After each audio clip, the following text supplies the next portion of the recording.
Adani stock crash मामले पर केंद्रीय वित्त मंत्री निर्मला सीतारमण का बयान सामने आया है। उन्होंने कहा है कि इस मामले से देश की स्थिति और छवि प्रभावित नहीं हुई है।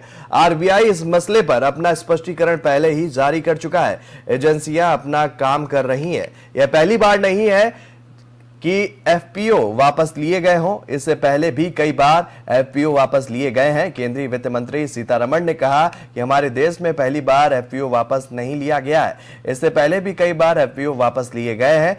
आप लोग बताएं कि इससे कितनी बार भारत की छवि खराब हुई है और कितनी बार एफपीओ वापस नहीं आए। एफपीओ का आना जाना लगा रहता है। इससे पहले रिजर्व बैंक ऑफ इंडिया ने भी शुक्रवार को प्रतिक्रिया दी थी। केंद्रीय बैंक ने कहा था कि मीडिया में ऐसी खबरें आई हैं कि जिनमें भारतीय बैंकों के एक कारोबारी समूह को दिए गए ऋण पर चिंता जताई गई है। यहां हम यह साफ करना चाहते हैं कि नियामक और पर्यवेक्षक के रूप में आरबीआई वित्तीय स्थिरता बनाए रखने के लिए बैंकिंग क्षेत्र और व्यक्तिगत बैंकों पर निरंतर निगरानी रखता है। केंद्रीय बैंक ने कहा कि आरबीआई के पास central repository of information on large credit database system है। यहां बैंक 5 करोड़ रुपए और उससे अधिक के अपने एक्सपोजर की रिपोर्ट करते हैं। आरबीआई ने का कहना है कि इसका उपयोग बैंक बड़े ऋणों की निगरानी के लिए करते हैं।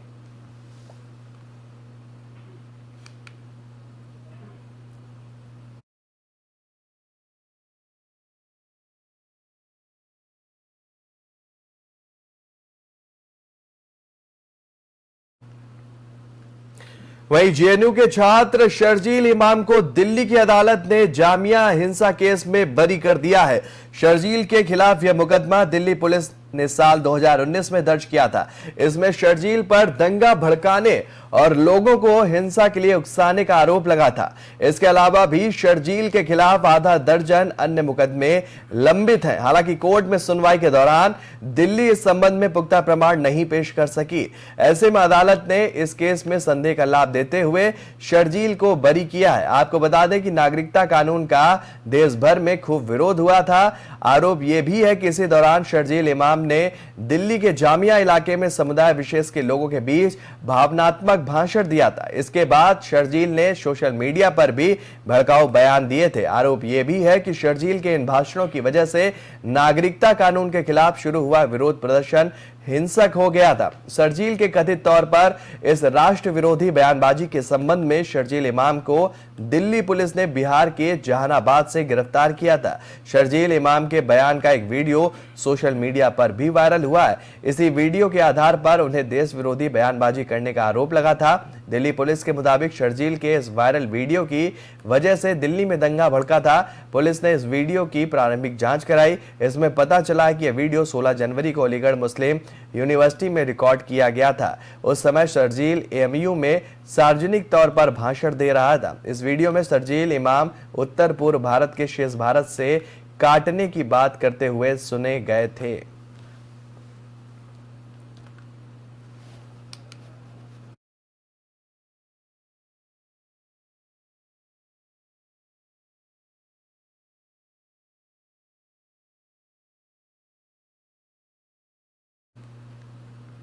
वहीं भोपाल से बड़ी खबर है। यहां प्रतिबंधित संगठन पॉपुलर फ्रंट ऑफ इंडिया का एक सदस्य गिरफ्तार किया गया है।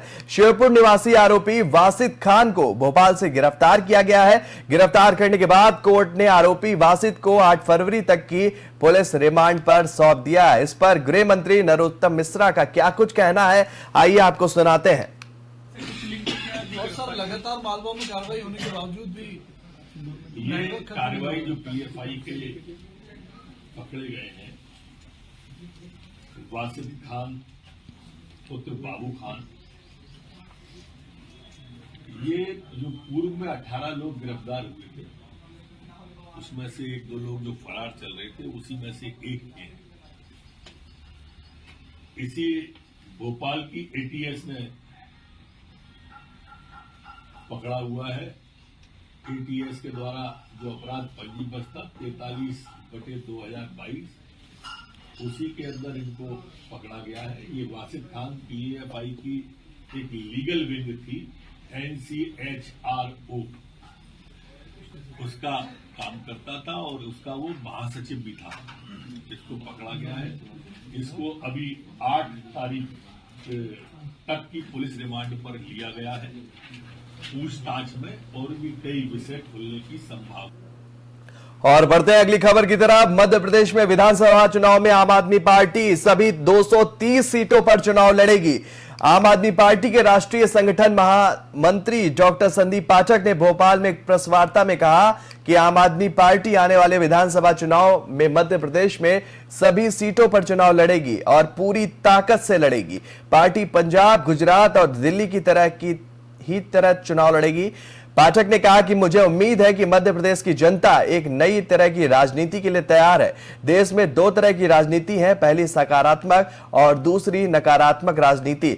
नकारात्मक राजनीति में जोड़ तोड़, खरीद फरोख्त और गुंडागर्दी की राजनीति है। सकारात्मक राजनीति में स्कूल के मुद्दे, अस्पताल, गुड गवर्नेंस, रोजगार, महंगाई कम करने की बात है। हर वो मुद्दे की बात है जो आम व्यक्ति के जीवन को सुखमय बनाता है। पाठक ने कहा कि नगरीय निकाय चुनाव में संदेश दे दिया गया है कि जनता बदलाव के लिए तैयार है। प्रदेश में जनता को एक विकल्प की तलाश है। बीजेपी और कांग्रेस दोनों को ही प्रदेश की जनता ने मौका दिया। कांग्रेस को वोट देने पर वह पहले या बाद में बिक जाती है। बीजेपी किसी भी प्रकार से सत्ता पाना चाहती है। कांग्रेस को वोट देना मतलब बीजेपी को ही वोट देना है। हम जनता से यही अपील करते हैं कि अरविंद केजरीवाल को एक बार मौका दें।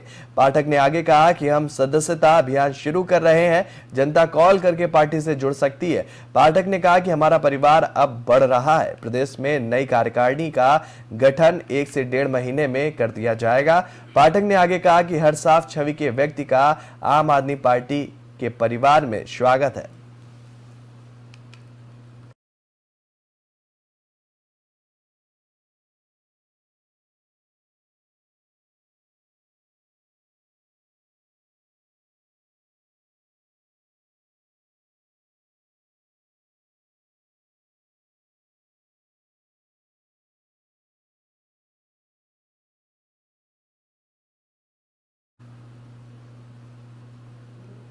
वहीं राजस्थान दौरे पर आए योग गुरु बाबा रामदेव को मुस्लिम समाज के खिलाफ नमाज पर टिप्पणी करना भारी पड़ गया है। बता दें कि बाबा के विवादित बोल पर देश भर में सियासत गरमाने लगी है। प्रदेश में कई जगहों पर बाबा का विरोध हुआ।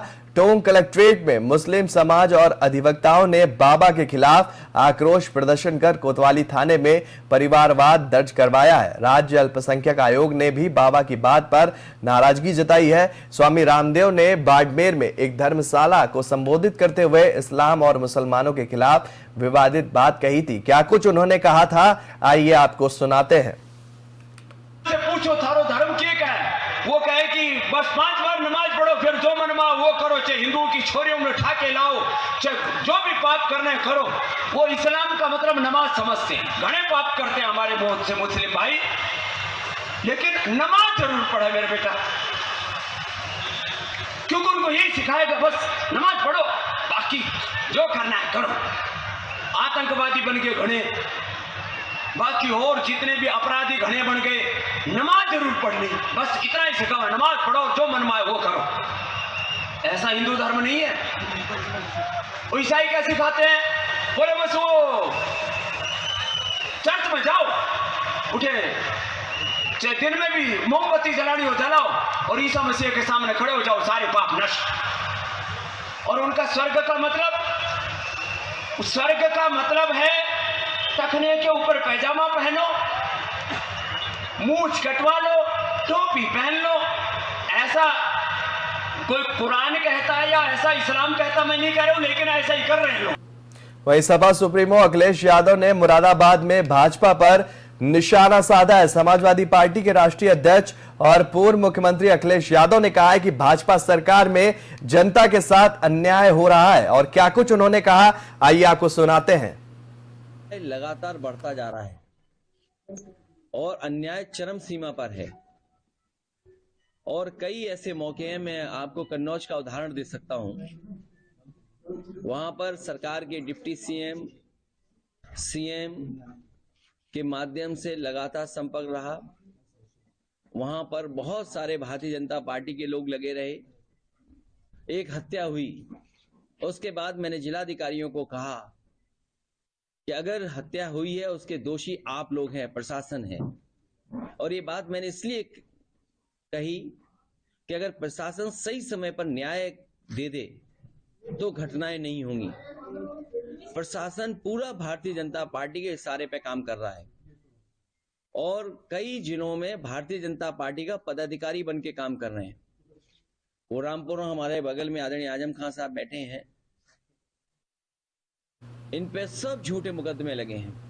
अन्याय देश भर में रामचरितमानस पर विवाद जारी है और इसी के बीच छत्तीसगढ़ के मुख्यमंत्री भूपेश बघेल ने रामचरितमानस पर समीक्षा कर दी है। उन्होंने कहा कि रामायण में जो अच्छी चीज है उसे ग्रहण कर लीजिए, जो आपको नहीं जमता उसे छोड़ दीजिए। और क्या कुछ कहा ये भी सुन लीजिए। रामायण के बारे में है, राम के बारे में है। राम को आप जिस रूप में देखें, मरा मरा बोलेंगे तो आखिर राम राम बोल ही लेते हैं। कोई मरा मरा बोलता है, कोई राम राम बोलता है, क्या अंतर पड़ता है?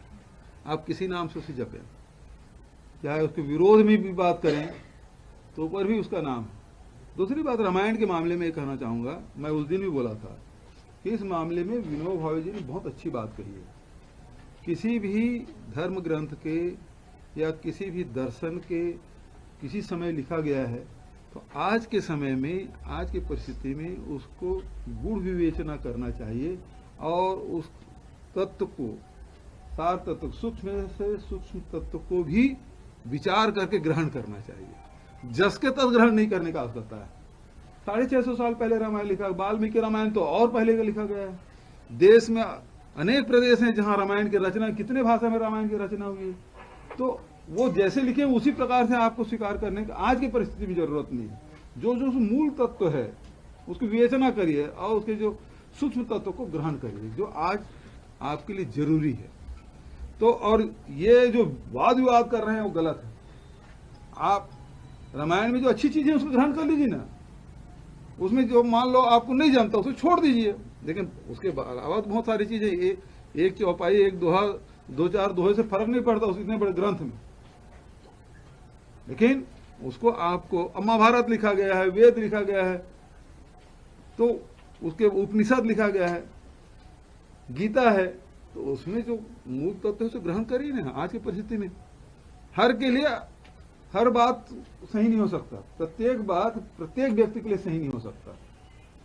उसको वही केंद्रीय बजट में अफगानिस्तान की तालिबान सरकार को वहां के विकास के लिए आर्थिक सहायता देने पर दिल्ली के मुख्यमंत्री अरविंद केजरीवाल ने सरकार से सवाल किए हैं। बता दें कि अरविंद केजरीवाल ने ट्वीट कर लिखा कि अपने देश में शिक्षा, स्वास्थ्य और दिल्ली का फंड काटकर तालिबान को फंड देना, क्या ये सही है? लोग इसका सख्त विरोध कर रहे हैं और इस बार के यूनियन बजट में केंद्र सरकार ने अफगानिस्तान के लिए 2.5 करोड़ डॉलर यानी कि 200 करोड़ रुपए विकास सहायता पैकेज के प्रस्ताव की घोषणा की है। केंद्रीय वित्त मंत्री निर्मला सीतारमण ने बजट में अफगानिस्तान को उसके विकास के लिए सहायता के रूप में 200 करोड़ रुपए देने का ऐलान किया था। अफगानिस्तान में तालिबान की सत्ता पर काबिज होने के बाद हिंदुस्तान ने दूसरी बार आर्थिक मदद की है। पिछले बजट में भी मदद की घोषणा की गई।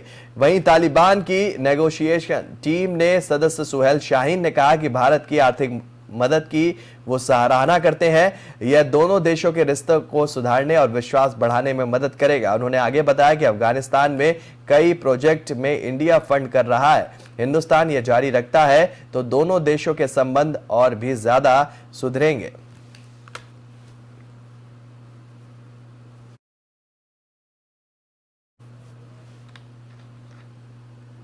तो फिलहाल इस बुलेटिन में मेरे साथ इतना ही। देश और दुनिया से जुड़ी हुई तमाम खबरों के लिए आप बने रहिए एफएम न्यूज के साथ। नमस्कार।